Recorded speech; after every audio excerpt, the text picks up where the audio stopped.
Halo, selamat pagi teman-teman semuanya. Selamat berjumpa kembali di sini di Singgih Photowork Channel. Udah lama saya nggak posting video ya, utamanya mengenai DJI.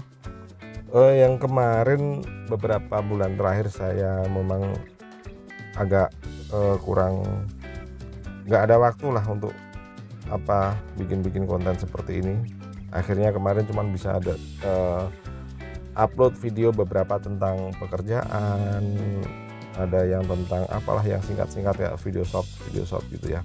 Dan kesempatan kali ini kita menggunakan DJI Avata dengan kombonya, ya ini menggunakan ProView Goggles 2, dan ini adalah penerbangan kelima sejak saya beli. Jadi saya bisa dibilang sangat newbie di bidang FPV, dan tapi untuk di aerial saya ada Phantom, ada Mavic, dan sebelumnya sudah saya mulai mengenal sejak mungkin 2016 itu berarti berapa, 8 tahun yang lalu. Dan ini baru 2 minggu saya menerima DJI Avata ini, dan saya baru kelima kalinya ini ngecas baterainya untuk terbang. Dan kesempatan kali ini kita pakai mode FCC. Sayang sekali tadi nggak sempat kita liatin ya di awal, di settingan menunya kita nggak liatin, nggak kepikiran aja tadi sih, tahu-tahu mau dibikin konten aja. Ini adalah rekaman dari dari Googlesnya, bukan dari drone-nya. Jadi di Avata ini SD card-nya ada 2 teman-teman. Yang utama ada di drone-nya, di DJI Avata-nya, itu pasti yang real ya, kondisi realnya yang tidak akan terganggu oleh koneksi antara remote dengan drone-nya. Apapun yang terjadi di drone sana kerekam apa adanya di situ. Nah, kalau yang kita lihat di sini adalah yang terekam di Goggles 2 ya, Goggles 2. Ini mempunyai slot SD card yang di sini bisa merekam juga kiriman gambar, kiriman video secara live dari DJI Avata. Jadi apa yang saya lihat di layar Goggles saat itu ya terekam di sini. Berikut terekam juga tampilan-tampilan ini, telemetrinya. Dari kiri itu ada simbol icon status mode normal. Jadi saya ini terbang dengan mode normal, pilihannya yang lain ada mode sport sama mode manual. Saya belum mencoba sport maupun manual sama sekali ya, karena memang kita tahapnya masih tahap belajar. Learning curve-nya harus kita mulai dari dasar, semua harus dimulai dari awal. Saya nggak terlalu begitu percaya diri untuk masuk ke sport mode ataupun apalagi yang manual mode, karena itu nanti pasti akan ada waktunya tersendiri. Dan berhubung ini memang saya sangat newbie, jadi saya ya nggak mau main-main dulu, nggak terlalu yang neko-neko dulu ya. Dan kali ini fokusnya di mengenai kekuatan sinyalnya atau range atau jangkauannya seperti apa sih, atau sejauh mana sih ya. Dan kalau kesempatan kali ini terbang yang kelima, saya menggunakan FCC dengan mode manual. Saya pilih channel kedua kalau nggak salah tadi ya, kira-kira penampakannya kayak gini. Dibanding dengan penerbangan pertama atau kedua saya itu ya, saya kedua kayaknya, ke satu iya, kedua iya, saya masih pakai CE karena saya memang belum begitu concern ke arah sini. Dan saya menemukan bahwa koneksinya memang agak jauh di bawah ekspektasi ya, karena saat itu hanya mentok, nggak nyampe 400 meter udah putus. Tapi memang kondisinya nggak se line of sight yang ini. Waktu itu saya ada di lapangan, di mana lapangan itu ada di sebelah selatan jalan. Kemudian DJI Avata-nya saya terbangkan ke arah utara, nyebrang jalan, yang di jalan itu ada pepohonan tinggi. Jarak cuman 300 berapa gitu, nggak tahu sampai 400 atau nggak, saya lupa, itu udah putus, disconnect, dan akhirnya fail safe return to home gitu. Dan disitulah saya akhirnya mulai merasa membutuhkan, oh kira-kira kalau di FCC kayak gimana. Dan ini memang kebetulan saya belum sempat membuat komparasi CE dan FCC di dalam lingkungan yang sama. Kalau di DJI Mavic saya sudah pernah membuatnya di sini, Mavic 2 Zoom ya, saya mempraktekkan antara CE versus FCC di area terbang yang sama, di handphone yang sama. Nah ini saya akhirnya menggunakan DJI Avata ini memutuskan kembali, walaupun sinyalnya sebenarnya masih lumayan ya, itu RC-nya masih 3 bar, videonya masih 2 bar, 7 Mbps, 6 Mbps.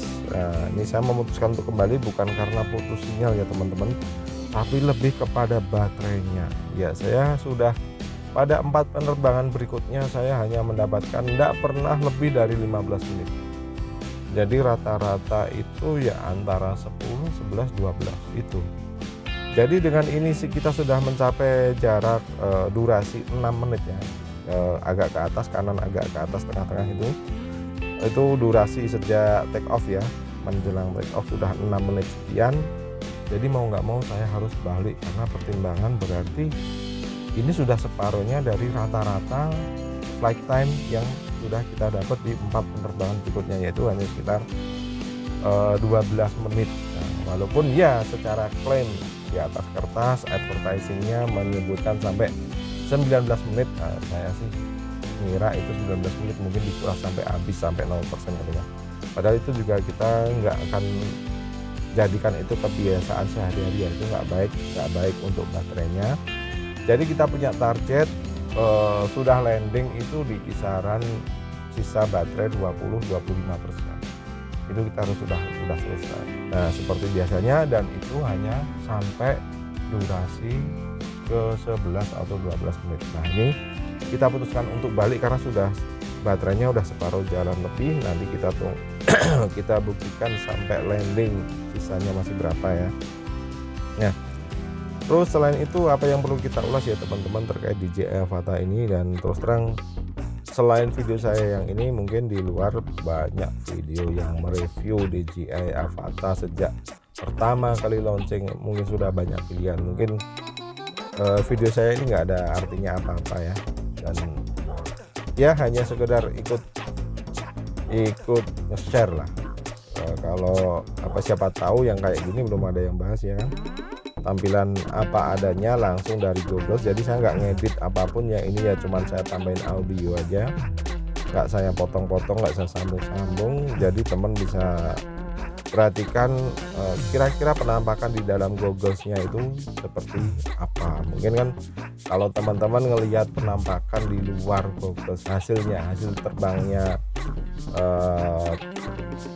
teman-teman yang lain, hasil terbangnya kayak apa sih, udah diedit jadi film, jadi cerita, atau jadi konten, mungkin teman-teman udah banyak yang lihat. Tapi mungkin siapa tahu ada yang belum lihat penampakan dari dalam gogglesnya seperti ini.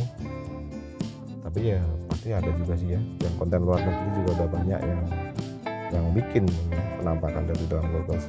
Ya ini apa adanya aja, teman-teman bisa perhatikan itu dari kiri modelnya. Terus nomor 2 itu ketinggian barometrik ya. Barometrik itu diukur berdasarkan sensor tekanan udara, diukur secara asumsi perbedaan referensinya atau relatifnya itu terhadap home point ketika take off tadi.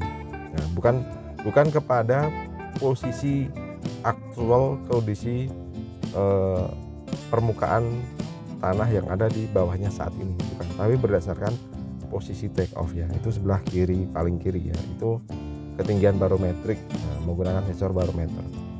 Terus yang nomor 3 itu jarak dari home point, jarak tarik lurus ya, bukan termasuk menghitung belok-beloknya. Dan yang di atasnya itu angka yang agak kecil itu kecepatan perubahannya, perjalanannya. Kalau yang di atasnya ketinggian ya itu kecepatan naik turunnya. dalam meter per second.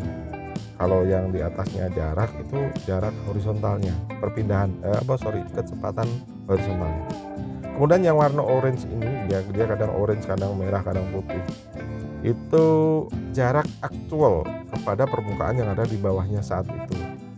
Jadi kan kadang kita melalui permukaan yang naik turunnya, ada yang landai, ada yang membukit. Nah, itu real time posisi ke bawahnya. Kenapa itu penting ya? Karena untuk kategori terbang mepet-mepet pakai FPV itu ya itu penting, karena supaya kita tahu jaraknya ke bawah.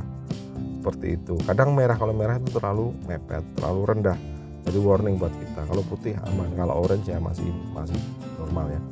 Terus kanannya lagi ada sisa baterai dalam persen, terus ada sisa kanannya lagi ada sisa baterai dalam menit ya, dalam menit detik, dengan asumsi sampai 0% kali ya, sampai 0%. Terus kanannya lagi ada sinyal, yang atas sinyal remote, yang bawah sinyal video. Terus kanannya lagi ada speed koneksinya, koneksi videonya. Terus kanannya lagi ada jumlah satelit GPS yang terkonek. Makin banyak makin bagus, makin akurat posisinya. Dan yang paling kanan adalah sisa baterai gogglesnya. Nah, ini teman-teman akhirnya sampai juga di home point. Ini secara manual, yang ditentukannya manual, nggak pakai pencet tombol. Dan akhirnya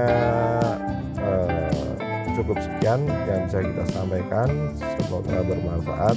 Terima kasih, sampai jumpa kembali di video selanjutnya.